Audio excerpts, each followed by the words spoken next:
Il-Festival Internazzjonali tal-Arti Malta Biennale.art li qed jiġi organizzat għall-ewwel darba f'pajjiżna s-sena d-dieħla irċieva total ta' 2527 proposta ta' arti kontemporanja minn artisti interessati li jieħdu sehem minn 75 pajjiż differenti. Jirriżulta li artisti diġà stabbiliti u famużi internazzjonali wieġbu għas-sejħa biex jieħdu sehem fil-Malta Biennale.art li fl-aħħar jiem saħansittra ngħata rikonoxximent mill-Fera tal-Ġnus Magħquda il-UNESCO. Dan il-festival prestiġjuż li attira l-eluf kbar ta' viżitaturi kull sena, kull fejn isir, se jkun qed isir f'pajjiżna bejn il-11 ta' Marzu u 8 Mejju tal-2024 u se jkun mifrux madwar Malta u Għawdex f'diversi siti storiċi li huma amministrati minn Heritage Malta. Is-sejħa internazzjonali għalqet nhar il-ġimgħa li għadda f'nofsinhar biex fil-jiem li ġejjin jibda l-proċess tal-għażla minn tim kuratorjali internazzjonali mmexxi mid-direttriċi artistika Sofija Baldipigi biex jiġi deċiż liema mill-proposti se jagħmlu parti mill-Malta Biennale.art. Il-proċess għandu jintemm sa Ottubru li ġej. Il-wirja ewlenija tal-arti se tkun esebita f'bosta postijiet u siti storiċi ta' Heritage Malta fil-Belt Valletta u l-Birgu f'Malta u fix-Xara u fiċ-Ċittadella Għawdex.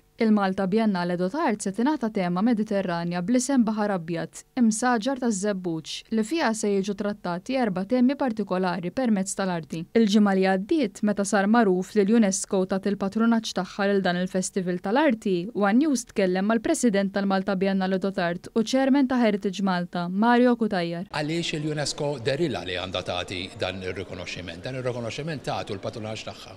Il-UNESCO tagħtu għal raġuni li dan il-biennale jorbot mal-għanijiet li għandha il-UNESCO.